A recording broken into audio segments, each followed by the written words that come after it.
los que van a recibir esto por video, tengo que empezar con dos troncos de noticias que se dieron hoy en el programa de Carmen Jovet. El programa de Carmen Jovet es como mi minita privada.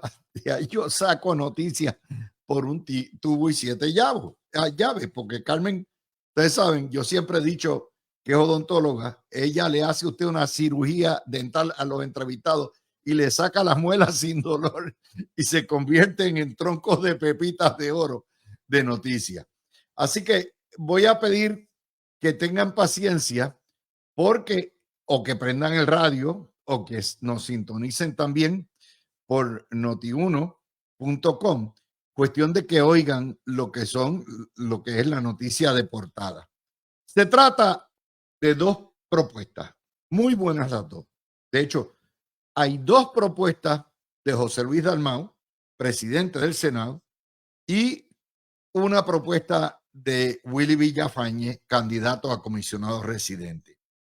La de José Luis Dalmau es que le contesta lo que yo les he venido diciendo por meses, por años, de que no puede haber un pagador único porque el gobierno federal quitó eso.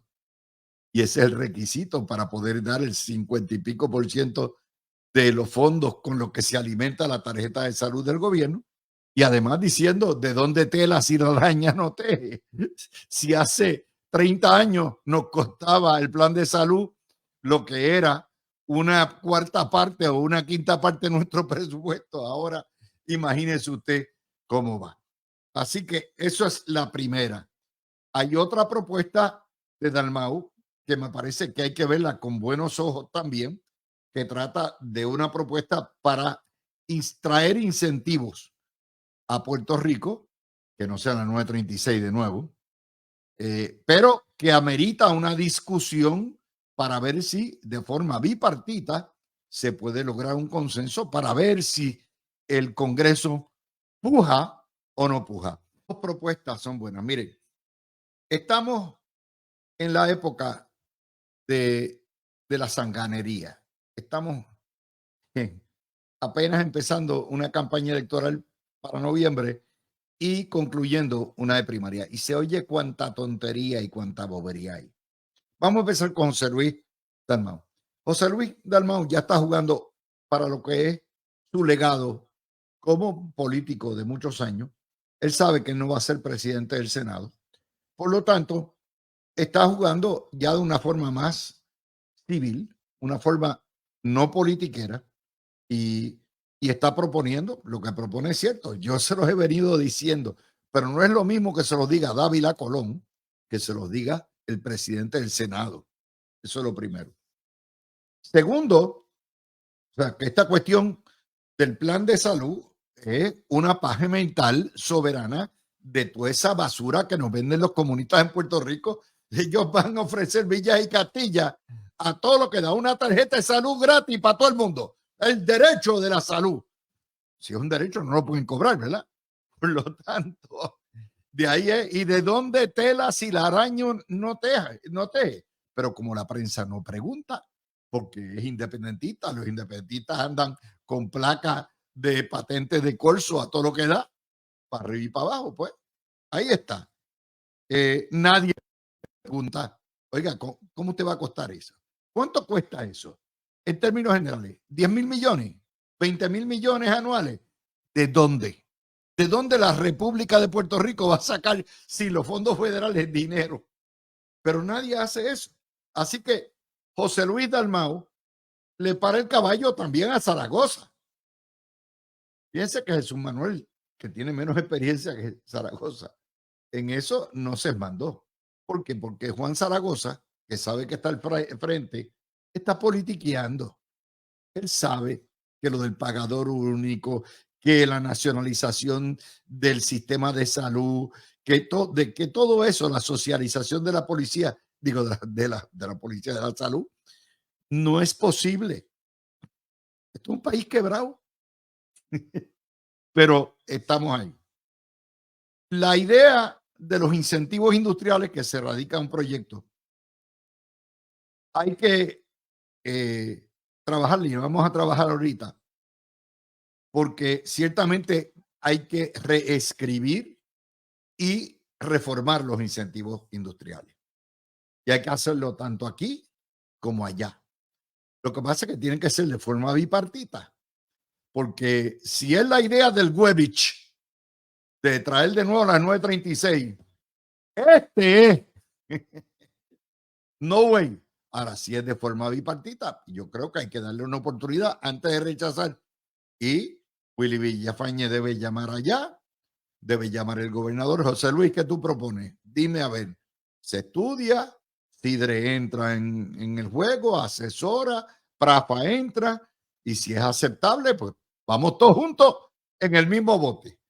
Pero es una buena iniciativa. Y por otro lado, la de Willy Villafañe de crear un caucus por Puerto Rico, donde muchas de las cosas, por ejemplo, las paridades, las igualdades, qué sé yo, el territorio incorporado, si quieren, la paridad o la uniformidad tributaria, con lo que quieran hacer, se pueden trabajar con congresistas, tanto azules como rojos, más allá de las divisiones que haya. Y en los asuntos de estatus, que ya hay un precedente, porque la comisionada nos regaló, junto con la representante Nidia Velázquez y Darren Soto, un proyecto de consenso y el congresista Torres. Pues muy bien. Eso es excelente, porque en los comités se negocia, se tajurea. Yo te apoyo esto y tú me apoyas aquello. Y vamos, eso da más fuerza. Eso es una tremenda idea de Willy Villafañe. Así que son dos noticias que acaban de salir y que constituyen nuestra portada. No porque no tengamos noticias, porque hoy hay una que es un tronco de noticias, nos los dieron. Esta debió haber sido la portada. Hoy no lo fue. El Departamento de Desarrollo Económico de Manolo Sidre, Nuevo Día, página 37, El Vocero, página 13, le tumbó el argumento a los socialistas y comunistas de que los incentivos para que se haga inversión en Puerto Rico son un negocio perdido y eso es para los mogules y a todo lo que da.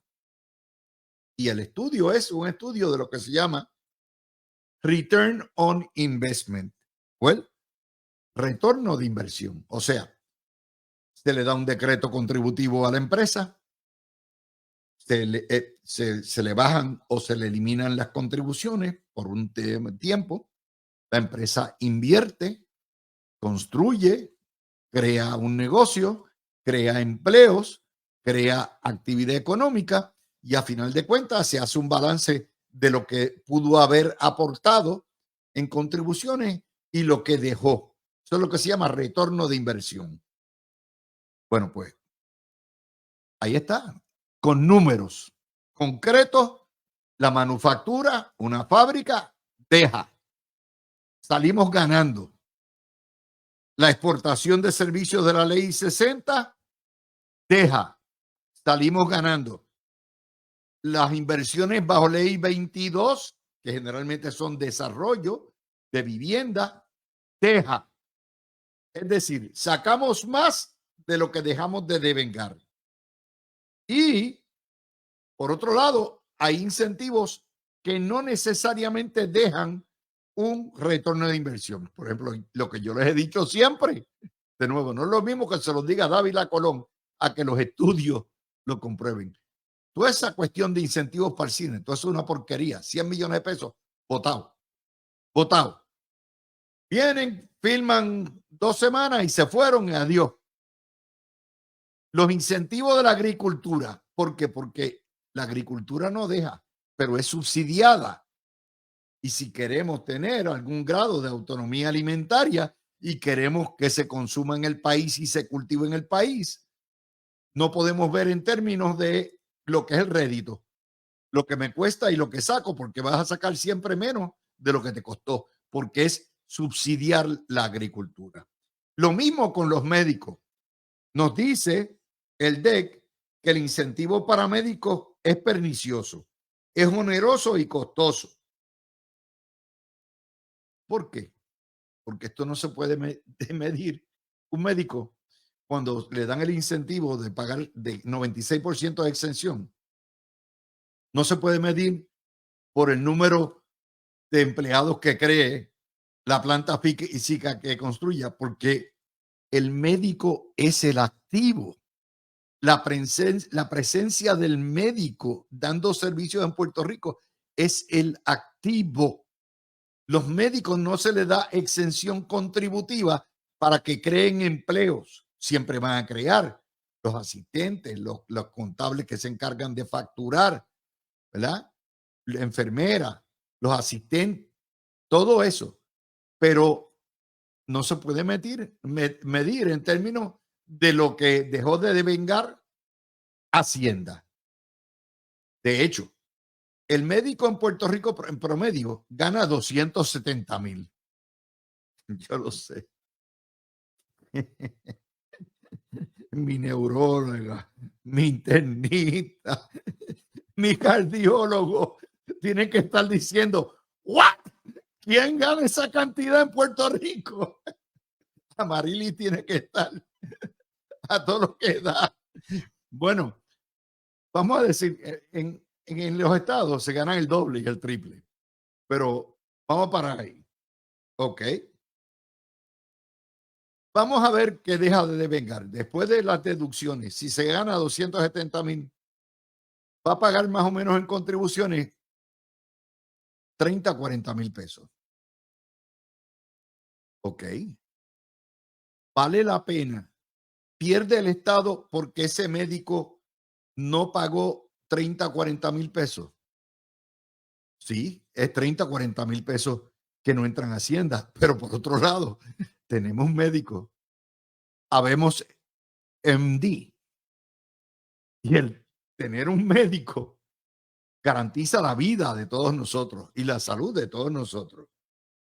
De hecho, hay 4,600 médicos acogidos, pero dice la historia, este es Metro quien pone esta historia, que no tienen que rendir informes sobre su actividad empresarial. Pues claro que no. Mire, doctor, que usted está en medio de una operación de corazón abierto, que es que necesitamos que rinda el informe de este mes.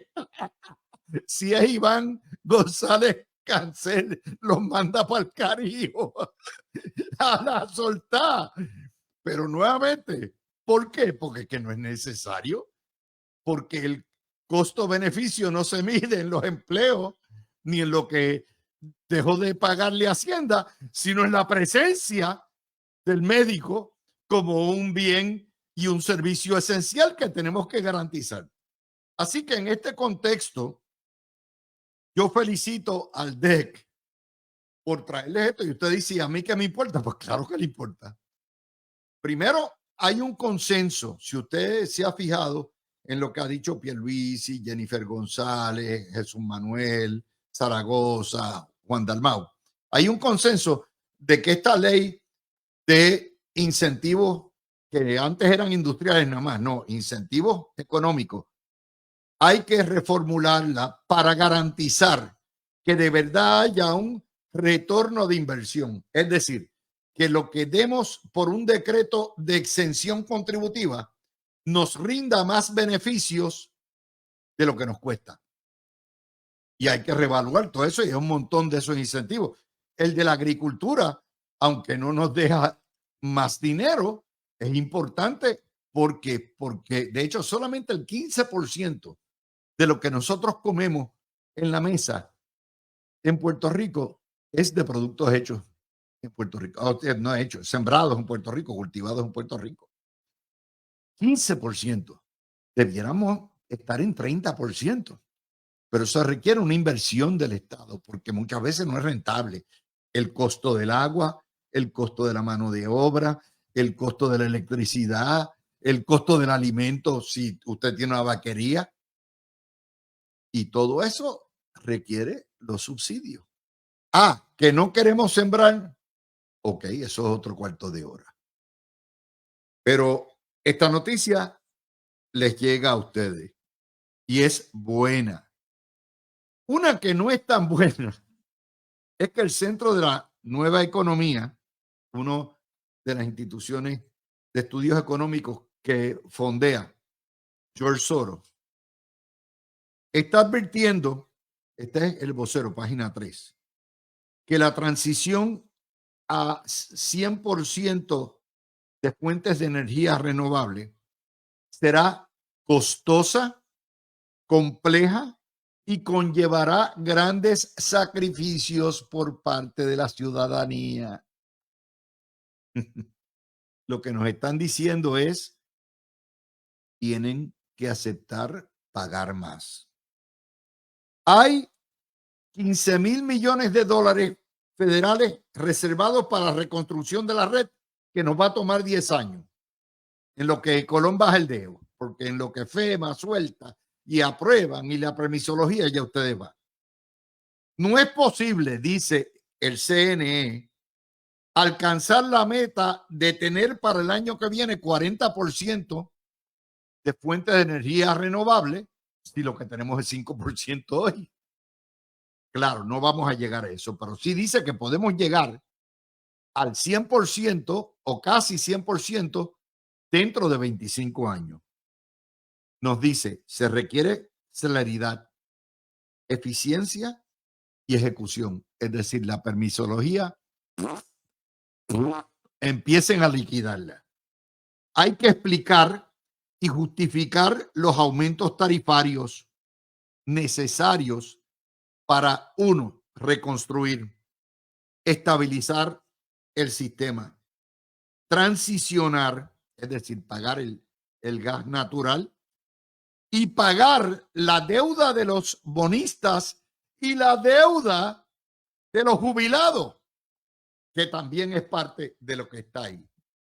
Es decir, lo que nos está diciendo la Junta es prepárense que van a tener que pagar todo eso con un aumentico pequeñito, chiquitito, entre 55 y 75% de aumento y 80% de aumento. De aumento de lo que usted pagaba en el 19. Y hoy en día usted paga menos de kilovatio hora que lo que paga en el 19.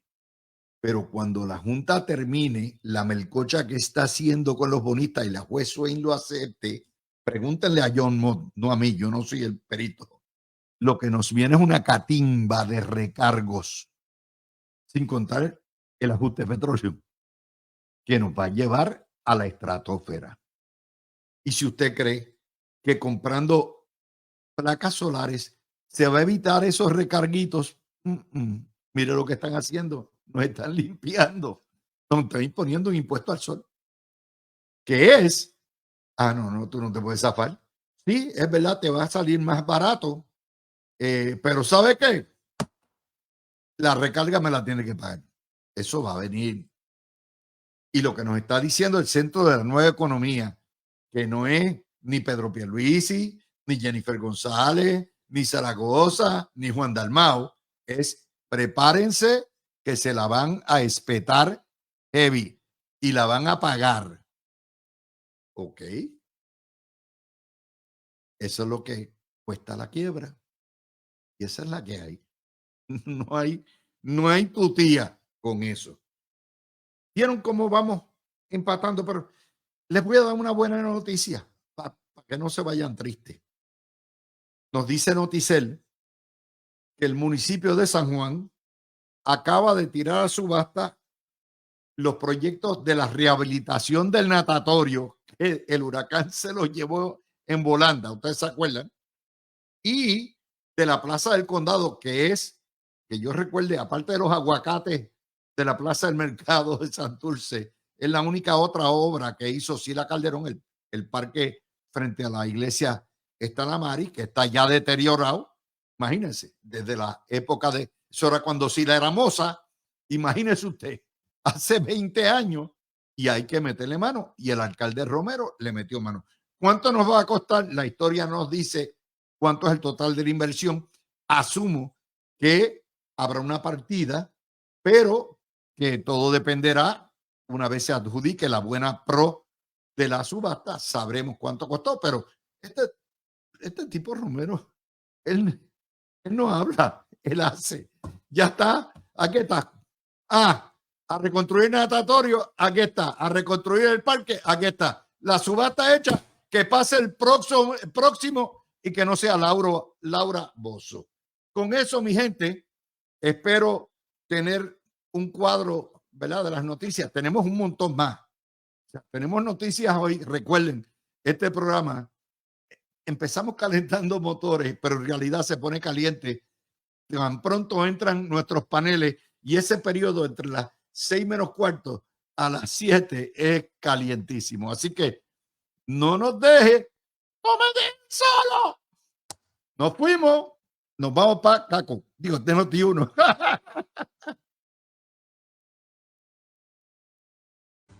Y yo me alegro que el presidente del Senado lo haya parado en seco.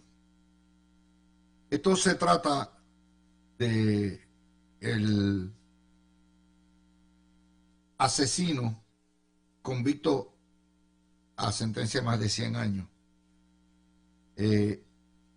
feminicida, que es el héroe nacional de Carlos el Dildo Díaz Sánchez. Y el individuo que está preso y que todo el mundo se ha indignado porque lo han dejado libre, manda una carta por encargo al Senado diciendo: yo estoy dispuesto a hablar quién colaboró y conspiró para liberarme. Y ahí están envueltos enfermeras y empleados correccionales y hasta una persona de alto nivel. Todo ello con el propósito de ver si logra una inmunidad. José Luis Dalmau, que no es tonto, dice: yo no puedo inmunizar a un convicto. No hay nada. De manera que esto es un truco publicitario para tratar de lograr el perdón. Claro, va a haber ya conociendo muchos de los puerquillos, de los poquitos puerquillos, pero son muchos que trabajan en la prensa, que van a declarar a este hombre héroe nacional y van a pedirle a la legislatura que dice: hay doctores, dice, hay guardias, hay enfermeras y otros civiles del Departamento de Corrección y un alto funcionario de parte. Usted pregunta: bueno, pues, si usted está convicto, ¿por qué diablo usted hace eso? Si su abogado le tiene que haber dicho que la legislatura no lo puede ni indultar ni darle inmunidad porque usted está convicto. Usted se va a morir en la cárcel. Bueno, pues esto es un truquito, pero quiero empezar con eso porque yo generalmente no he tocado este caso que han barrido. Aquí el tipo no pide perdón por las personas que mató, no pide perdón a sus víctimas, a sus familias. No. Esto es un encargo político. Esto tiene todo, la firma prácticamente. Lo que faltó es que el dildo firmara. Y esto hay que pararlo en seco. Esto es el colmo de la inmoralidad. Y hay que ponerlo donde está. Pero los dejo ahí. Voy ciertamente con Gregorio Gartúa, abogado, que nos diga qué cree de esto. Ya mismo aparece Mario, que está en el medio del tapón, y Aurelio Algevis. Pues mira, Luis, buenas tardes a ti y a los compañeros que ya están aquí. Hay mucha lluvia y tapón, pero ya gracias a Dios, tanto Aurelio como Mario están aquí con nosotros.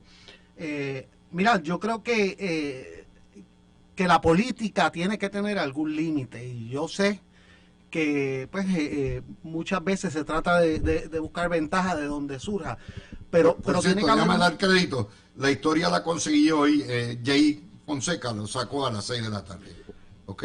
Hace 6 horas. Yo creo que es importante que cuando surjan situaciones así como ha hecho el presidente del Senado, que se tome una medida de principio en contra de tratar de utilizar no solo la palabra, sino de tratar de utilizar lo que para todos fines es una tragedia del más alto nivel de una familia, para en medio de la campaña política darle prominencia a una persona que no la merece, excepto para recalcar la poca credibilidad que tiene y los crímenes tan horrendos que cometió.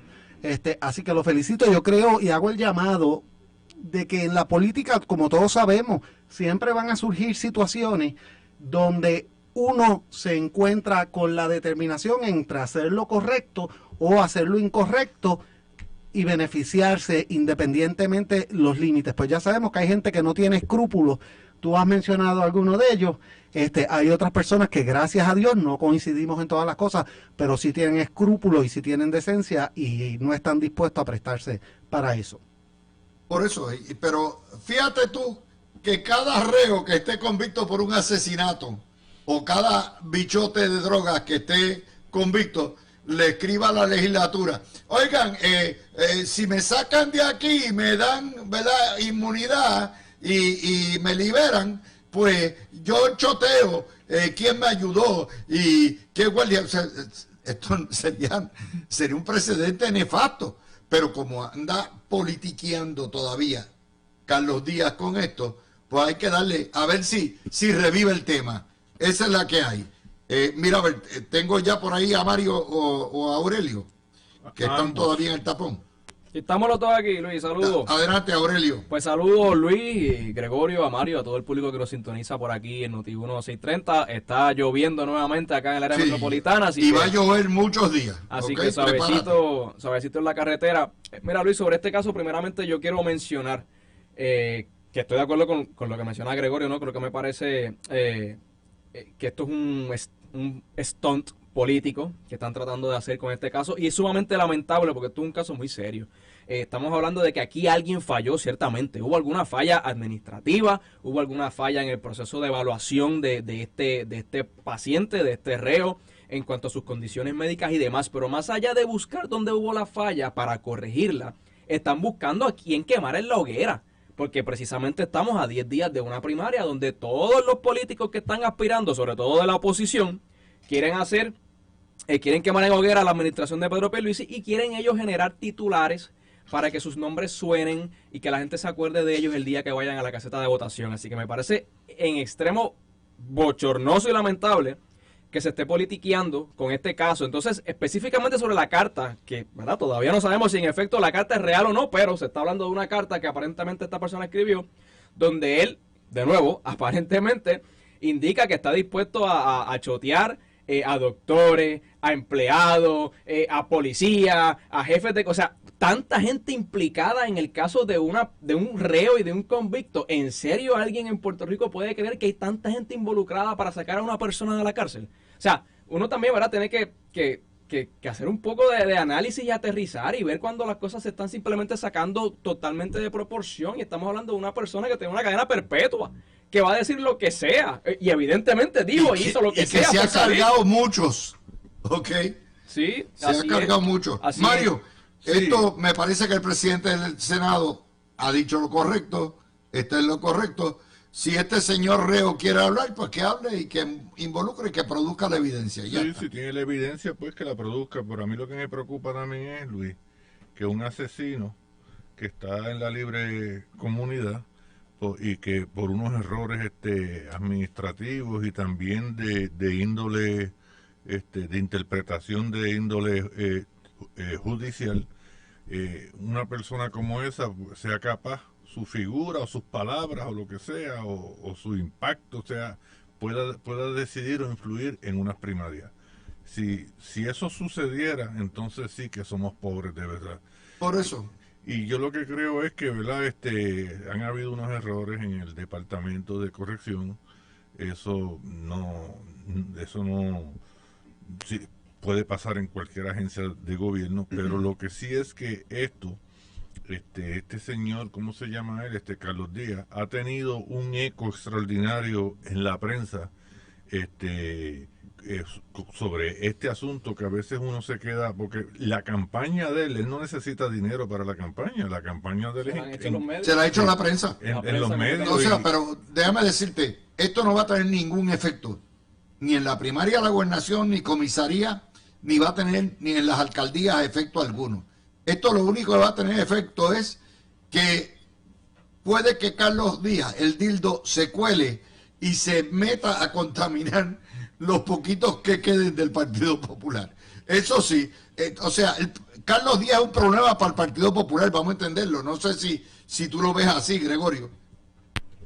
Definitivamente, Luis, pero si es que lo fue para el Partido Nuevo Progresista y precisamente Seguro. por eso no está. Es que hay una serie de personas que lamentablemente quizás empezaron con buenas intenciones en estos procesos, pero se convirtieron en personas inescrupulosas porque es que no tiene cabida en ninguno de los otros aspectos sociales. No tienen una profesión independiente, tienen todavía aspiraciones futuras y entonces a la larga tienen que caer donde los reciban. Lamentablemente el Partido Popular cometió el error más grande de su vida al admitirlo y dejarlo hasta cierta medida que fuera una de las personas más visibles y más vocales. Es quizás, en un sentido, podríamos decir que ha sido el portavoz del Partido Popular en los últimos meses. Y eso ya también te demuestra una falla institucional del partido y la debilidad que tiene el partido cuando deja que una figura así no solo ingrese, porque siempre uno tiene la excusa de que los partidos son para atraer gente y uno da espacio, aun cuando la persona uno entienda que no es deseable para esos fines. Pero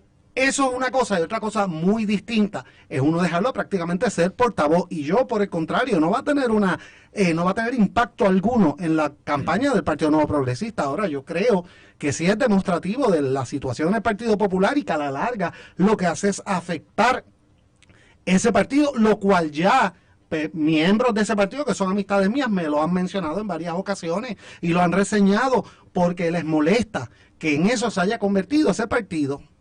Sí, no sé si Aurelio coincide y Mario, pero ciertamente el ascenso meteórico propulsado por los medios, apadrinado por los medios, de Carlos Díaz es definitivamente un carimbo en el Partido Popular. Ellos no lo saben. Bueno, ellos creen que utilizarlo ahora de sicario político es beneficioso para ellos, pero el elector que esté votando por Carlos Díaz está matando a su propio partido. Bueno, definitivamente yo creo que quizás no lo ven a largo plazo, pero definitivamente en el corto plazo están refrendando todo lo que él está haciendo, le están dando espacio en el partido. Como dijo Gregorio, de inicio y del arranque lo dejaron correr. Luego ahora le han dado el espacio en la sede del Partido Popular para que lleve a cabo sus conferencias de prensa. Cuando el Departamento de Justicia citó a Carlos Díaz para que presentara la evidencia que supuestamente él dijo que él tenía sobre malos, turbios manejos en corrección, el presidente del Senado, José Luis Dalmau, estuvo allí a su lado el día que lo fueron a citar al Departamento de Justicia Federal. Así que no me cabe la menor duda que lo quieren utilizar y para mí, ¿verdad? Aquí tengo que diferir de Gregorio. Yo creo que sí que la intención es manchar a la administración de Pedro Pierluisi porque los ataques son contra una secretaria de gabinete del gobernador que dice sí, pero lo que yo te estoy diciendo, eso no tiene ningún efecto electoral. Ningún efecto electoral. Okay, el que va a votar contra Pierluisi va a votar contra Pierluisi. Period. No tiene nada que ver con lo que Carlos Díaz diga o deje de haber dicho. Sí, y quiero aclarar que en ese sentido es que lo decía, o sea, yo lo que digo no es que ellos no lo estén utilizando para eso, yo lo que creo es que no tiene el efecto deseado y que por el contrario tiene un efecto detrimental para el Partido Popular. Claro. Mario. Mira, yo discrepo, yo creo que Carlos Díaz se ha beneficiado muchísimo al venir de otro partido y entonces hacer estas conferencias de prensa y estas manifestaciones que tiene que haber alguien dándole información dentro de la agencia de corrección y él coge esa información y la convierte en una media verdad y entonces pues hay unos elementos de verdad en lo que dice, pero hay otros elementos falsos y lo convierte en una bomba. Entonces, pues en ese sentido, pues él sigue teniendo esa prensa, ese respaldo mediático. Ahora, lo llamativo de esto es, Luis, es que cuando él va al Departamento de Justicia, quien lo acompaña es el presidente del Senado. O sea, eso es prácticamente un respaldo político a Carlos Díaz. Y Carlos Díaz, pues, a los corazón de rollo de los partidos lo que les gusta es que ver sangre, que los líderes le saquen sangre a la oposición. Y en ese sentido tú puedes estar seguro que ahora mismo Carlos Díaz Olivo, en la base del Partido Popular, No, Díaz Olivo. Carlos Díaz Perdón, Sánchez. Carlos Díaz Sánchez. perdón, Carlos, mi amigo. Carlos, te pido perdón. Fue de rato, fue de Sí. Muchacho. Tú puedes estar seguro que Carlos Díaz debe ser ahora mismo un ídolo en la base del Partido Popular. Bueno, ese es el problema, ¿verdad? Que teníamos. Vamos a la otra nota que le traigo para ustedes. Ustedes han visto lo que está pasando con la Unión.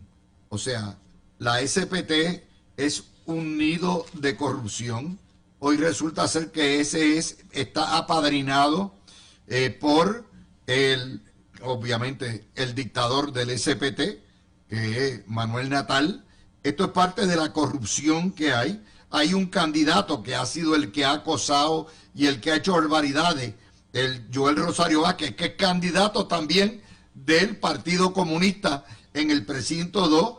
Llevaron las empleadas a todos los niveles del partido y de nuevo, como dice Juan José Díaz, la cosa que acosa la cosa, pues ya, esto es un escándalo de proporciones mayores y la prensa ni lo toca, solamente lo ha tocado Noti1. ¿Por qué será? Empieza por ahí, empiezo con Mario. Pues mira, el problema históricamente, digo, yo fui secretario de una unión y yo negocié. Sí, pero una unión decente. Sí, negocié Que no era parte de no era alter ego de un partido.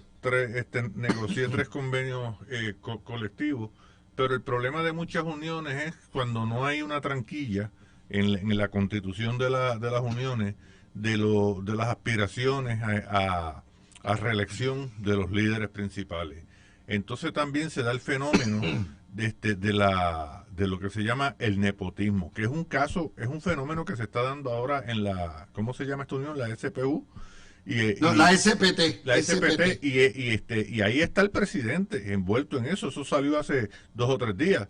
Y entonces, pues, estas uniones también se convierten en unos voceros políticos por la cantidad de donativos que dan. Y eso, pues, por supuesto, eso ayuda a algún partido político en particular. A partir de la década del 60, Luis, en esto hay que hacer un poquito de historia, porque para entender el presente hay que conocer el pasado. El independentismo se mete en el movimiento obrero porque con la influencia de la Revolución Cubana entendían que a través que el movimiento obrero podía ser una punta de lanza para la independencia. Y entonces por eso hasta el día de hoy vemos que estas uniones obreras, casi todas, están dominadas por líderes independentistas, están dominadas por el independentismo. Y yo creo que eso a partir de la década del 60 ha permeado hasta ahora la continuidad de muchos líderes, como aquel líder de la Unión de Acueductos, que fue preso él, el vicepresidente, y otros miembros más por actos de corrupción. Es lo que ha precipitado que las uniones estén mal vistas en el pueblo, por eso mismo, por la politiquería y por los casos de corrupción dentro de ellas mismas. Obviamente aquí la corrupción es política, es como el Partido Comunista explota una unión para nuevamente avanzar sus candidatos y entonces hacen lo que les da la gana, impunemente. Pues mira, Luis, lo que pasa es que igual que otras instituciones, lo que le ha pasado a las uniones es que han sido incapaces de autorregularse, autoevaluarse y tratar de poner primero el mensaje que los llevó y los principios que los llevaron a formarse y se convirtieron en un vehículo para otros grupos. Lo interesante no es ni siquiera que estén afiliados con el independentismo, lo cual sabemos y coincidimos. Mi crítica principal a todo esto y a la corrupción política que estamos viendo es que precisamente estos son los grupos que constantemente actúan con una indignación pública por cualquier issue que haya, que están hablando, o sea, que te hablan no es superioridad moral, te hablan con un tono de que ellos son infalibles y que todo el mundo todo el tiempo lo que está cometiendo es estupideces, y cada vez que se le hace un señalamiento, yo no había visto, son unos entes que se cierran completamente, saben que tienen a la prensa de su lado, que no va a estar dispuesto a hacer verdaderamente, a indagar adecuadamente en estos asuntos, y lamentablemente la oposición política tiene una práctica hace muchas décadas de ignorar hasta cierto punto algunos aspectos del independentismo y el comunismo, los ha minimizado y ha dejado que ellos operen en cierta manera libremente. Yo creo que ha llegado el momento de cuestionarlos y de obligarlos a que tomen posturas que son consistentes, porque es fácil salir en lives y hacer tweets, ya no son tweets, ahora son ex, y salir llegar a la prensa e indignarse por cualquier asunto. Lo difícil es cuando te toca a ti dentro de tu propia institución, y la evidencia que hay es que cada vez que ha sucedido eso, han sido incapaces de lo mínimo que uno espera.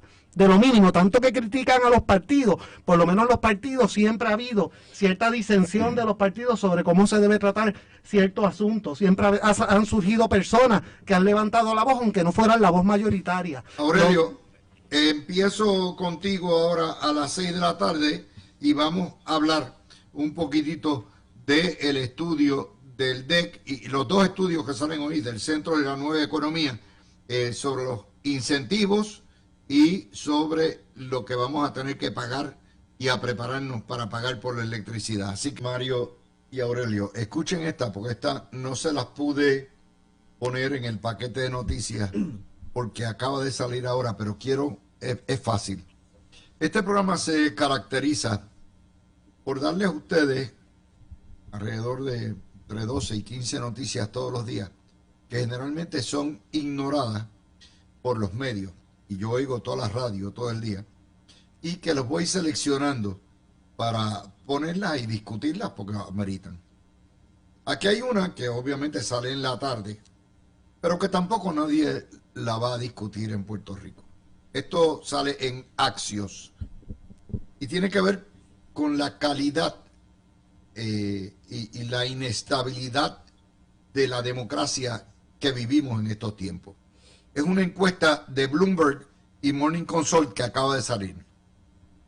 La mitad de los electores en 6 o 7 estados veleta, es decir, lo que se llama swing states, que cambian y que son críticos para determinar quién va a ser el presidente, la mitad espera y anticipa violencia durante la campaña, el día de las elecciones y luego de las elecciones.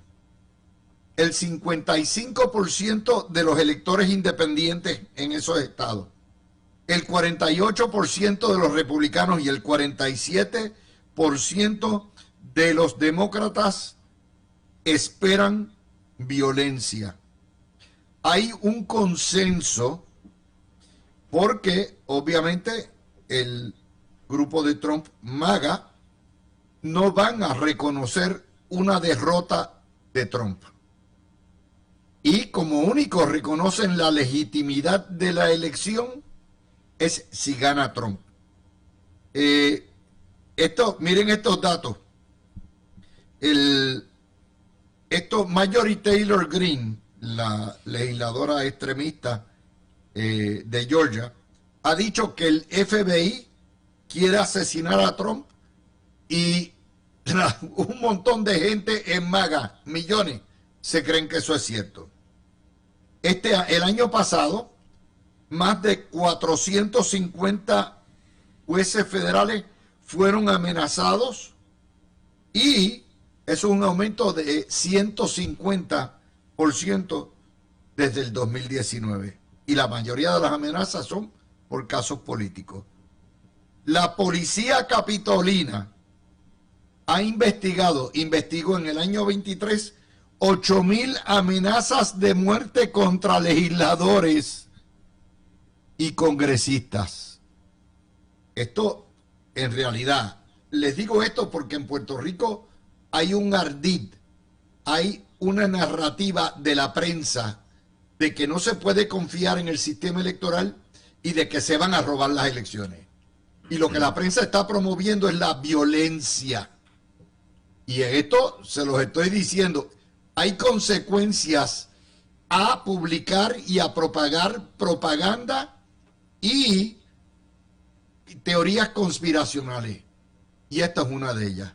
Empiezo al revés. Aurelio, empiezo contigo. Mira, Luis, yo tuve la oportunidad de hacer un breve análisis de las encuestas para la presidencia de los Estados Unidos durante los últimos 2 años más o menos. Y te tengo que decir que hace 1 año y medio, 2 años atrás, Donald Trump ganaba todas esas encuestas hasta finales del año pasado más o menos. Biden comenzó a despegar y a ganar en promedio la mayoría de las encuestas, y ahora en el verano se han ido cerrando y torneándose. Unas semanas está arriba Trump, otras semanas está arriba Biden, y la realidad es que esa dinámica de las encuestas, que sabemos que no siempre son certeras, pero cuando lo sumas al elemento del discurso incendiario, de los llamados de violencia y de la memoria de lo que sucedió el 6 de enero del 2021, que todavía la gente lo recuerda, de ese asalto al Capitolio, de la violencia que se suscitó dentro del Capitolio, de las movilizaciones. Yo todavía recuerdo, Luis, y mucha gente quizás no lo recuerda, pero yo recuerdo cuando el alto comando militar de todas las ramas del ejército de los Estados Unidos enviaron una carta públicamente, y todos la firmaron diciendo que iban a respetar el mandato del pueblo y que iban a certificar, ¿verdad? Que iban a respetar la certificación del presidente Biden. Todas esas escenas, toda esa violencia que ha sucedido y que ha continuado estableciéndose a nivel de los medios y de la opinión pública al día de hoy, pues definitivamente tiene un efecto en ese electorado estadounidense, en esa base de extrema derecha republicana que se motiva con estos discursos y se suma inclusive a hacer llamados incendiarios a la violencia, y obviamente a la base demócrata que se aparta de esto, que no quiere saber de esto y que temen que esto suceda nuevamente. Traigo este tema porque lo que está buscando la prensa puertorriqueña es que aquí haya otra revuelta como el verano del 19, innecesaria, porque si hay un sistema que está 5 veces garantizado de que nadie se robe la elección con 5 partidos, es este. Pero eso es todos los días, y aquellas aguas traen estos lodos, Mario. Mira, tenemos un problema o un fenómeno, ¿verdad? Como en el caso de los Estados Unidos, en Estados Unidos estamos, porque Estados Unidos comienza en el Caribe con Puerto Rico y las Vírgenes, y termina en el medio del Pacífico con Hawái y Guam. Amén. Pero lo que sí es que la figura de Donald Trump es tan polarizante, y es un fenómeno tan complejo, porque no solamente es un fenómeno político, él es un fenómeno sociológico. Porque, Luis, ¿cómo tú te explicas que en el voto gay él haya duplicado del 14% en el 2016 al 28% en el 2020? El 38% del voto hispano lo sacó, y el 39% del voto asiático, y subió 6% en el voto negro. Y entonces cuando tú ves esas cosas, la gente no le importa, que lo respalda, no le importa su estridencia. Entonces su figura ha polarizado, ha dividido a la nación. El electorado americano es pro-Trump o anti-Trump. No es pro-Trump y pro-Biden. No. Biden es el anti-Trump. Si sacan a Biden y ponen a otro, pues los anti-Trump votarán por él. Pero Trump tiene un respaldo monolítico, no hay manera de erosionar ese respaldo. Y aún con los casos que él lleva en los tribunales, ¿verdad? El procedimiento criminal al que está sujeto, y en un futuro inmediato yo no veo que eso vaya a cambiar. Gregorio, implicaciones para Puerto Rico. Pues mira, Luis, yo creo que es bastante triste que cosas que en el pasado siempre no se tocaban porque iban a la médula de las instituciones sociales, pues de un momento en adelante se convirtieron en fair game. Y yo creo que más allá de Trump específicamente, yo creo que él es más efecto que causa. Yo creo que la causa principal aquí es la siguiente: tú tienes unos medios de comunicación que les cambió completamente el entorno donde operaban con el desarrollo vertiginoso que ha habido de la tecnología en los últimos años. Ha habido un cambio radical, y obviamente en su afán por mantenerse, yo creo que los extremos, que son los más que venden y los que se ha demostrado que son los que dan hoy en día más hits, que, ¿verdad?, que la gente persigue. Yo creo que ha habido un énfasis sumamente alto en eso. Y obviamente Trump, siendo solamente uno de los actores que reconoció por su presencia mediática anterior de que esta era la situación y se ha enganchado ahí, lo cual obviamente yo no es que esté de acuerdo. Yo, como lo he dicho anteriormente, yo creo que hay que tener escrúpulos en la política independientemente de la posición que uno tenga, y que hay unas instituciones que hay que respetar, pero yo creo que eso ha pasado y que Puerto Rico no está ajeno a eso, y que lo estamos viendo aquí, donde las noticias que se resaltan constantemente son las más extremistas, las más sensacionalistas, las que menos credibilidad tienen y paradójicamente las que verdaderamente menor efecto tienen sobre la calidad de vida de las personas, pero es lo que vende, es lo que la gente comenta, y en ese sentido la prensa lamentablemente ha estado dispuesto a seguir ese juego y a darle promoción a costa de que, a costa de la democracia, a costa de que el sistema prospectivamente, cosas que nunca se cuestionaban, excepto en ocasiones bien particulares, pues entonces pasa a ser parte incluso de una teoría de conspiración grande donde ninguna verdad es aceptada, no,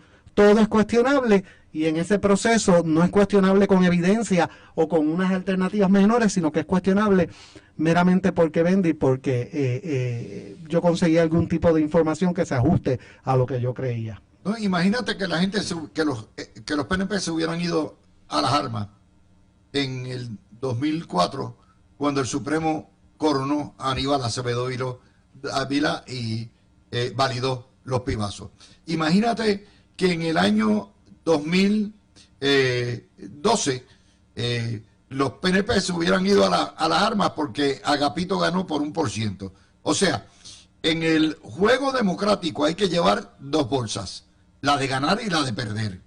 Y la de perder, que es la más agria, requiere la civilidad y el concepto, la responsabilidad de aceptar la derrota en las urnas y de aceptarla. Imagínate que en el 1984 Carlos Romero Barceló no hubiera entregado el poder, ¿ok?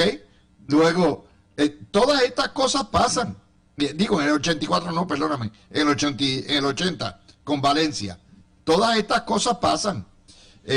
Pero lo que me parece a mí inconcebible es que la propia prensa sea la propagandera de falacias que no tienen base.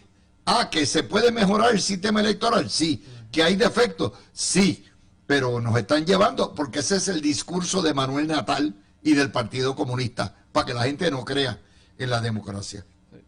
Eso es así. Y mira, Luis, y eso que tú mencionas, ¿verdad? De que esas revueltas que quizás el movimiento estadista del PNP pudo haber ocasionado no ocurrieron. No ocurrieron precisamente porque, a pesar de esas circunstancias y a pesar de esos hechos, había un respeto y una credibilidad ante esas instituciones. Claro, Respeto, porque hay una vocación democrática. Correcto, y porque tenemos una vocación democrática. Y vocación democrática que la prensa puertorriqueña no tiene. Exacto, y tenemos un sistema democrático que con sus defectos y virtudes funciona. Yo recuerdo, por ejemplo, cuando se hablaba hace unas 2 semanas más o menos de que se habían devuelto 1000 papeletas de voto adelantado, y el titular era que había problemas con el voto adelantado. Y yo pensaba acá, caramba, qué bueno que estás hablando de que se devolvieron 1000 papeletas a la comisión para tramitarlas nuevamente y no que se perdieron 1000 papeletas. Pues eso funciona, lo que demuestra es la funciona el integridad del sistema, pero entonces seguro.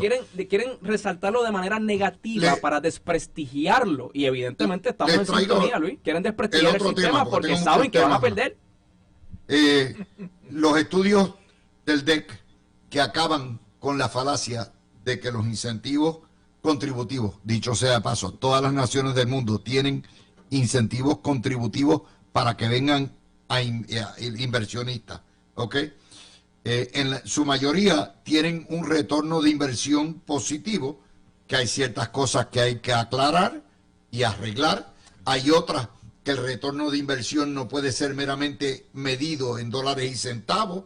Les expliqué los subsidios a la agricultura, les expliqué también lo que es las exenciones a los médicos, pero esto mata una de las grandes teorías que se han propagado durante todo este cuadrenio por la prensa repetidora papagaya, de que aquí los capitalistas están arrasando con este país y se están llevando los clavos de la cruz. Mario. Pues mira, lo que estamos viendo... Ay, perdón, que se me fue aquí esto.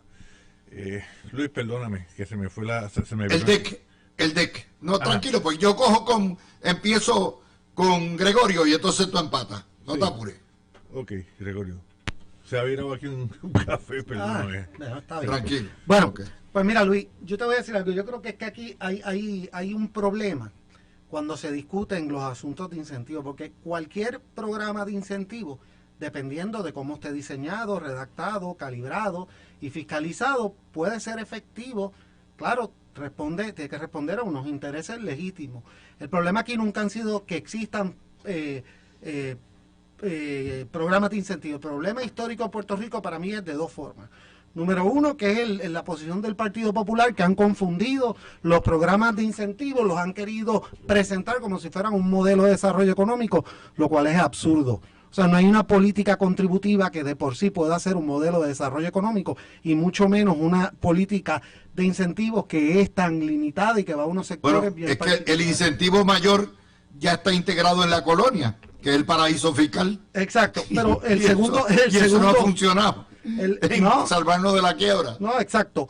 Y incluso nos han afectado en la medida que nos han atendido asuntos que se debieron atender y lo que se crearon fueron excepciones para que no se atendieran. Pero ese no es el asunto. El asunto es que el segundo problema con los incentivos que ha habido es que en su crítica es igual que lo mismo que estamos viendo, lo mismo que pasó cuando surgió lo de esta idea de que había que auditar la deuda y todo este tipo de conceptos. Son conceptos donde se pretende traer una visión, buscar un vehículo que parezca que es financiero, legal, para una posición exclusivamente que es ideológica. La realidad es que ningún proyecto de incentivos de por sí es una cuestión ideológica. Puede tener impactos ideológicos, pero no se mide en eso. Yo creo que lo que se ha tratado de utilizar aquí es que los incentivos bajo la antigua ley 20 y 22, que es la forma en que el público los conoce, tiene unas características que le permiten a esa izquierda villanizar a un grupo de personas que de por sí querían villanizar, que son la mayoría de las personas son conciudadanos americanos que vienen de los estados con todo el derecho a hacerlo, que está diseñado el programa independientemente de mi posición, si prospectivamente yo quisiera que existiera o no. La realidad es que está diseñado de una forma que va a atacar mayormente ingresos nuevos, ingresos que no estaba sujeto a contribuciones anteriormente, pero es parte de esa narrativa y como ha sido exitoso, contrario a lo que se ha vendido, lo han podido atar con esta idea de que están sacando a las personas de sus hogares y de que tenemos un grupo de personas invasoras que están viniendo aquí a beneficiarte y a chuparnos la sangre económica, y por eso es que se atacan más. Ahora, fíjate que de ese estudio surge que algunos de los incentivos que menos productivos son y con los que yo he trabajado y conozco muy bien, como el incentivo de cine, que puede tener otros beneficios y que siempre se vendió como el gran incentivo que iba a generar millones y millones para Puerto Rico, ese no lo critican. ¿Por qué no? Porque ahí el interés ideológico es totalmente el contrario a lo que hay con la ley 20 y 22. Mario. Sí, mira Luis, los incentivos en Puerto Rico, si venimos a ver, eso comienza en los primeros años de la década del 20, que eran unos incentivos que se daban unas exenciones a aquellas haciendas azucareras que los dueños eran personas que vivían en los estados. Por eso le llamaban el capital ausentista. Y entonces eso fue, estaba la famosa sección 252 que evolucionó en sección 931 y después terminó en las 936. Ahora, el boom de los incentivos en Puerto Rico comienza en la década del 40. Ahí el gran arquitecto fue Teodoro Moscoso. Y ahí están las frases de Luis Muñoz Marín, que él se las inventó porque él era poeta. Aquella famosa batalla de la producción, la famosa operación Manos a la Obra, todas esas cosas. Y hasta el día de hoy han existido siempre los incentivos en la economía de Puerto Rico. Digo, han mermado, ¿verdad? Porque la economía se ha diversificado, de tal manera que ya no necesita ser una parte fundamental como lo fue en las décadas del 40 y 50 y hasta el 70, cuando se crea en el año 76 la famosa ya extinta sección 936. Bueno, yo creo que, como le digo, eso es uno de los grandes temas y vamos a tener que recurrir. Hay una necesidad de enmendar, pero oiga, la enmienda mayor es acabar con el paraíso fiscal federal. A Puerto Rico hay que integrarlo en el sistema de rentas internas federal paulatinamente para que todo el mundo ponga su granito de sal y se acabe el paraíso fiscal. Todos los estados, todos y todas las naciones del mundo tienen incentivos locales para poder atraer capital. Lo que hay que acabar es con la segregación fiscal. En eso, Aurelio, me parece que vamos a coincidir. Sí, no, estoy completamente de acuerdo. Dale al botón. Estoy completamente de acuerdo con esa apreciación y ciertamente muchos de estos incentivos locales se crean precisamente luego de la salida de la famosa sección 936, de la cual obviamente pues el Congreso eliminó y Puerto Rico pues perdió ese espacio, parte del paraíso fiscal que tanto hemos aquí criticado, pero es importante y como tú mencionaste al principio, Luis, y me da mucha pena que esta noticia que es buena, que es positiva, que habla sobre el crecimiento económico en Puerto Rico y que desmiente el bullet point ideológico de que la famosa ley 60 de incentivos, antes ley 20 y 22, por eso no hizo portadas. Pues no hizo portadas. Página 27 del periódico El Nuevo Día. Una noticia tan importante. Y la 13 del vocero. Y en Metro, un día por allá.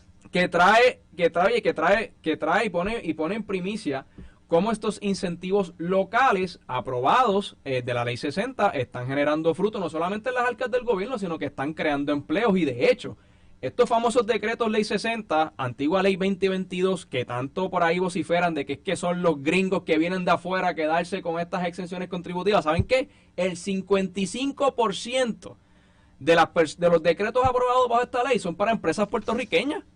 Son los puertorriqueños los más que se están beneficiando de estos incentivos económicos y claro, junto con los incentivos económicos hace falta hacer mucho más para continuar promoviendo el desarrollo económico. Tiene que haber estabilidad política, tiene que haber una estabilidad de infraestructura, una estabilidad de la red eléctrica y estamos trabajando en esa dirección, pero mientras tanto estos incentivos se están rindiendo frutos, son positivos y no podemos estar hablando de eliminarlos simplemente por una agenda ideológica.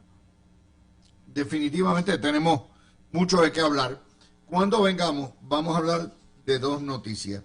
La primera es que Prafa logró que el representante Darren Soto someta enmiendas a lo que es el borrador de la seguridad alimentaria del Farm Bill para no solamente permitir que Puerto Rico se le dé trato igual, sino evitar las barbaridades que quiere hacer el presidente de la comisión, Thompson. Y esa acaba de salir ahora. Esa enmienda la va a radicar Darren Soto. Vamos a ver si sale de comité o no sale de comité y se va a la prensa. De hecho, se va al floor. Mañana hay una vista en el Comité de Agricultura en la Cámara y se va a trabajar en esto de parte de la oficina del gobierno de Puerto Rico en Washington. Vamos a hacer la pausa. En lugar, los Twitter X, ¿verdad? Los posts de Luis Daniel Dávila Perna anunciando los esfuerzos que están haciendo para salvar la igualdad del SNAP y llevarla y salvar el programa por lo menos del PAN, ¿verdad? Y entonces, además de eso, un tuit idiota del pequeño Webich. Seguimos con el momentum y vamos a ganar. Gracias a los miles que han aportado, nos vamos todos a Washington. Dinero en caja, 276,000 pesos. El huevito, Willy, 78,000 y Elmer, menos 13,000. Y Ana Irma no presentó informe. O sea, estas son las cosas. Esta es la cochinada de ser una colonia. Tenemos que estar pidiendo migajas y rogando y pidiendo y arrodillándonos para que nos den trato igual. Y entonces, en lo que este bobolón se ufana de los chavos que tiene, allá trabajando, David Aperna con Prafa todo lo que da, con Darren Soto, con Wichi Torres, con toda la coalición para tratar de buscar la igualdad con Nidia Velázquez y este bobolón haciendo esto. Pero la lección de todo esto es la siguiente. La razón por la cual el Congreso excluye a Lela del SNAP es porque le dé la gana. Y la razón por la cual el Congreso quiere bajar los fondos del SNAP es porque le da la gana. Y la razón por la cual el Congreso le da SNAP a Isla Virgen y a Guam es porque le da la gana. Y le da la gana porque somos colonia. Eso es todo así. Cógelo por ahí, Mario, que esto va bueno. Mira, eso es un vivo ejemplo, Luis, de la desigualdad en derechos que tenemos los ciudadanos americanos que vivimos en Puerto Rico. Lamentablemente, para uno tener la igualdad en derechos hay que montarse en un avión e ir a uno de los 50 estados. Y tan pronto tú regresas y aterrizas aquí en el aeropuerto de Isla Verde, pues tú sufres un déficit de derechos. Y esto es dramático, y yo creo que es bueno que el pueblo lo vea, de cómo la actual condición política de Puerto Rico prohíbe o evita o coarta el que los puertorriqueños o ciudadanos americanos que vivimos en Puerto Rico no obtengamos esos mismos beneficios, esos mismos derechos. De hecho, en el caso de Baello, está establecido, o sea que el Congreso puede legislar de acuerdo a la cláusula territorial fundamentado en esa parte de la Constitución, puede legislar como quiera, y por eso en ese sentido el SSI no aplica a Puerto Rico. Y lamentablemente esto que Luis Dávila Perna está haciendo un trabajo monumental, un trabajo heroico para que esa igualdad se le extienda a los ciudadanos americanos, que eso incluye a los populares que son ciudadanos americanos y a los independentistas que pueden tener ese beneficio. Pero eso es una forma, un ejemplo dramático, Luis, de la desigualdad en derechos que vivimos los puertorriqueños. Sí, definitivamente. Aurelio, esta es la realidad. Y también, Gregorio, es una realidad triste, pero está ahí. Y es, básicamente, estamos como por dioseros, siendo ciudadanos americanos con derecho a la igualdad. Y se requiere entonces que la oficina de Puerto Rico sea la que dé la cara junto con Darren Soto y Wichi Torres, y ahí está. Eso es lo que hay. Y Luis, yo tengo que ciertamente reconocer a congresistas como Darren Soto, demócrata por Florida, y Richie Torres, demócrata por Nueva York, que son amigos de Puerto Rico. Y también vamos a hablar también de Nidia Velázquez, que también está en esto. Que también, ¿verdad? Y a pesar de las diferencias ideológicas que podamos tener, está también envuelta en este proceso de ayudar a Puerto Rico a hacer esta transición tan importante al programa SNAP. Y yo he escuchado al director de Prafa, Luis Dávila Pernas, hablar sobre la importancia de esta transición, porque no solamente es más fondos para Puerto Rico y no se trata de más mantengo, es que el programa SNAP incentiva también al trabajo. Y en la medida en que las personas, los beneficiarios del programa PAN se inserten a la fuerza laboral, pues van entonces a recibir ese incentivo adicional para poder mantener a sus familias. La alternativa es recibir un recorte, y sí, estamos hablando de un recorte, porque según explicó también el director de Prafa, tal como está presentada la medida en el Congreso por los republicanos, es que elimina el ajuste por inflación. O sea que va a haber un recorte. Desde el 2004. O sea que va a haber un recorte en fondos de PAN en Puerto Rico, y a mí me da mucha pena que hoy estemos hablando de esto y que tengamos que depender de la buena voluntad de congresistas como Darren Soto, como Richie Torres, como Nidia Velázquez, y que entonces estemos hablando de esto aquí y que el estemos huevito todos aplaudiéndose que tiene $250,000 de claro, dólares. ¿no? Y nosotros aquí también en el PNP una autocrítica, desafortunadamente enfrascados en una lucha fratricida, en una primaria, cuando debiésemos estar todos allá en Washington peleando la por primaria termina el día 2. Y de ahí para abajo, el que quiera destruir al PNP dentro del PNP, pues eso es problema de ellos, ¿verdad? Pero ahí estamos. El PNP tiene un poder admirable de autodestrucción.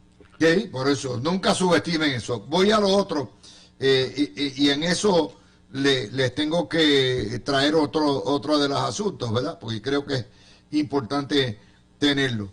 O sea, no es solamente que estamos debatiendo esto. Mire lo que está pasando. Mientras eso pasa en la Cámara, se aprueba sin identificar una fuente recurrente un bono de Navidad de $600 a los maestros retirados. Es un proyecto del Partido Popular.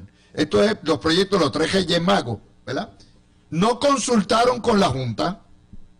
El 57% de los maestros jubilados reciben una pensión de $1,500.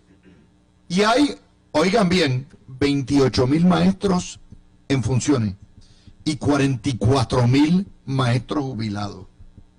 El costo anual de darle a esos maestros jubilados sería $26 millones, o en un cuatrienio 100 millones. La locura de esto es, no aplica a todo, pero si se le da a los 44,000, estamos hablando de un bono de $26 millones. Y lo importante de esto es que ellos hacen esto sabiendo, Gregorio, que están engañando a los jubilados. Y te están engañando porque la Junta va a brincar tan pronto vea eso, y lo que hacen es el truco para que el gobernador firme, tenga que o firme y se ponga nuevamente al regaño a la Junta, y la Junta lo vuele en pedazos con la jueza Swain, o que el gobernador caiga en la trampa y lo vete, y entonces hacen campaña en los jubilados. Mira, el gobernador te vetó el bonito. Luis, primero que nada y brevemente en cuanto al tema anterior, Sí. Yo creo que aquí el problema nunca ha sido, ¿verdad?, que la mayoría, muchos de nosotros no sepamos la situación del coloniaje y el impacto que haya. Yo creo que el problema es aquella vieja frase que dice que el mejor truco del diablo fue hacerle creer al mundo que no existía, y yo creo que eso es aplicable en tema del estatus, en la medida que yo creo que lo que ha pasado en Puerto Rico, lo triste de Puerto Rico, no es que estos sectores, incluyendo los líderes del Partido Popular, no tengan conocimiento de la realidad que hay, de las limitaciones y las ventajas que tendría la participación económica, participación política en iguales condiciones, es venderle por sus para mantener viva su partido y sus posiciones, venderle al pueblo de Puerto Rico que eso es dispensable y que no es necesario. En cuanto a este tema, yo creo que tú das precisamente en el clavo. Esto es sencillo, ellos saben que esto nunca va a entrar en vigor, y estamos en un momento donde políticamente el Partido Popular va a utilizar la legislatura y va a utilizar la Junta para ellos pasar una serie de medidas que son populistas, que ellos saben que no hay el dinero, que no hay oportunidad alguna de que entren en vigor y que sean aplicadas, pero una vez ellos lo aprueben, pueden reclamarlo públicamente en la campaña política, lo pueden reclamar como una gestión de ellos, y a sabiendas de que entonces le pueden echar, como tú bien dices, la culpa al gobernador o eventualmente a la Junta, porque sabemos ya de antemano que la Junta no va a aprovechar eso. Así que llega un momento donde el pueblo también tiene que darse cuenta que muchas de que no, esto no está, estamos en una situación donde la realidad es que muchas de estas medidas lo que se está haciendo es gastándose chavos públicos para algo que esencialmente es político. Aquí ni siquiera ellos tienen la intención de que esto se apruebe, ellos lo saben. Esto es exclusivamente utilizar el sistema para provocar una respuesta que a la larga es política e ideológica. Y es politiquera. Mario, esa es otra de las engañifas. O sea, es engañifa de todos los lados. Porque tú sabes que la Junta, esa es la regla. No puede haber erogación de fondos fuera del presupuesto y el plan fiscal que no esté justificado con una fuente recurrente. Exacto. Ya está. Ellos saben que es politiquería. Ahí tú tienes un ejemplo de por qué la Junta existe. La Junta existe por esas medidas irresponsables y esa irresponsabilidad fiscal que ha habido en Puerto Rico a través de los años.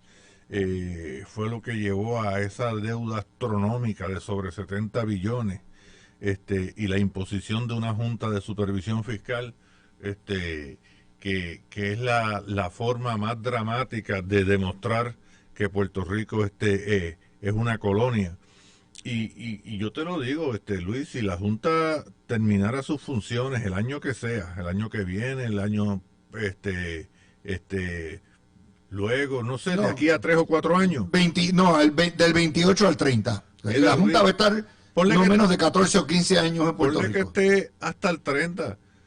Vamos a volver. Aquí hay una irresponsabilidad que yo a veces pienso que políticamente es genética. Mira, Luis, hay que hacer un poco de historia. Cuando las vistas de la ley Foraker, en el año 1900, se planteó, hubo gente puertorriqueños que fueron ahí a plantear el gobernador, que Puerto Rico tuviera su propio gobernador y que el gobernador fuera electivo.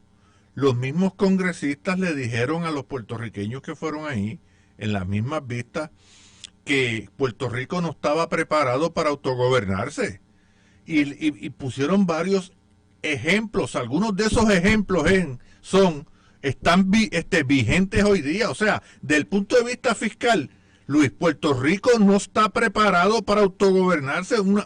Una isla que se metió en sobre 70 billones en deuda y que ha tenido que venir este ente fiscal para poner la casa en orden, que todavía no lo ha podido hacer por el desastre que encontraron. Y esa es la preocupación que yo tengo, que después que la Junta de Supervisión Fiscal termine sus labores, entonces vuelva otra vez Puerto Rico poco a poco y caiga en lo mismo que había caído antes. Mira, pero es la jorobienda. O sea, le voy a dar más noticias hoy.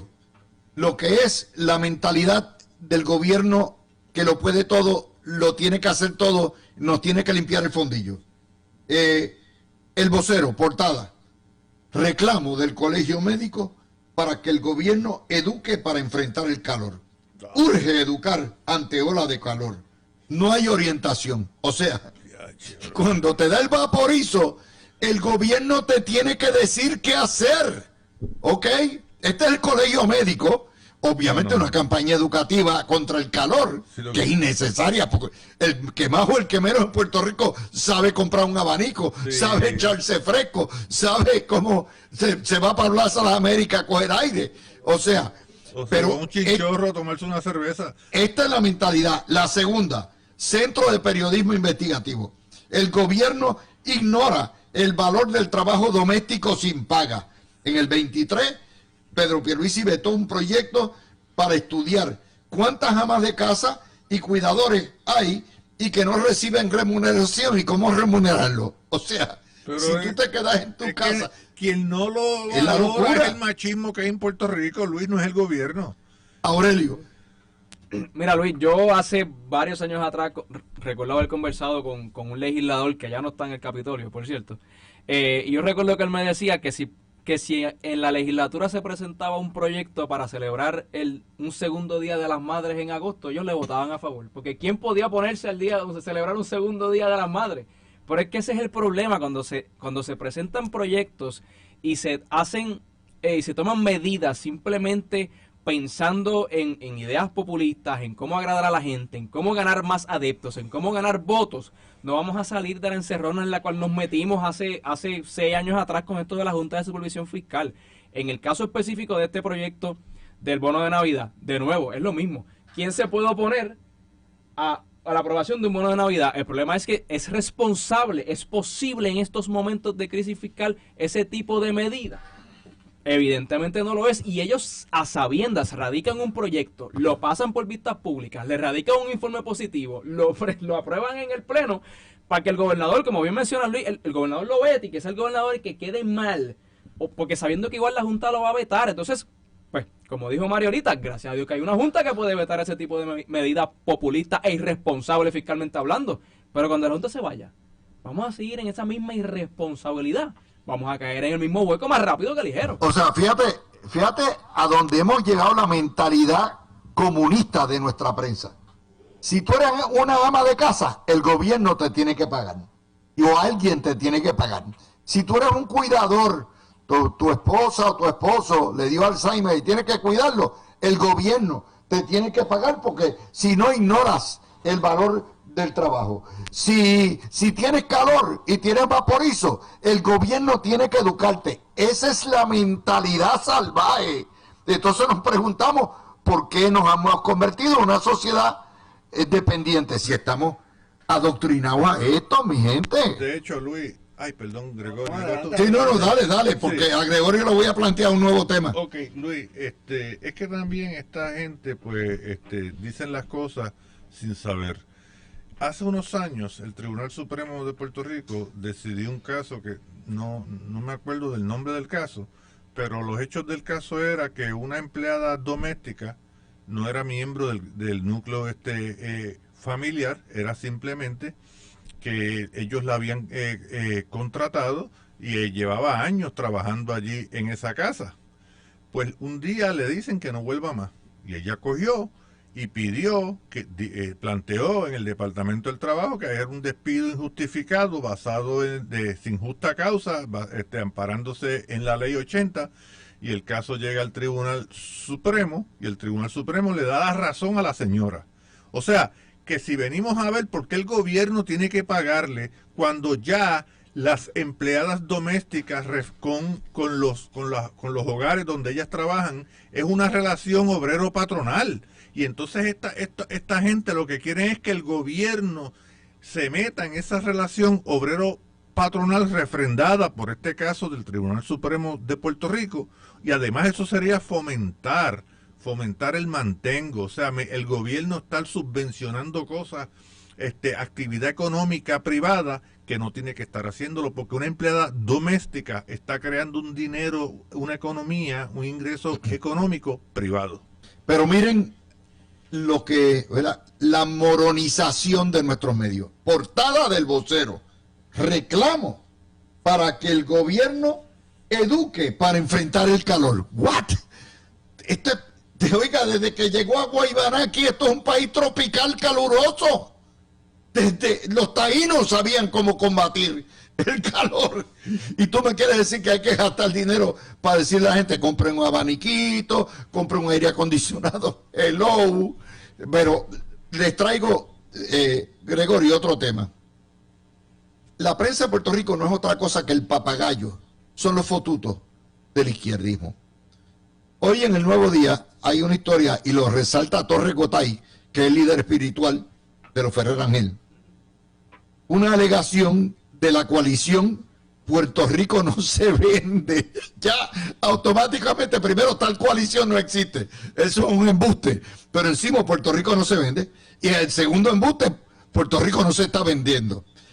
Que sacó una lista de los donativos en ley, de los beneficiarios de la ley 60, en partidos y elecciones, una lista desde las elecciones del 2012.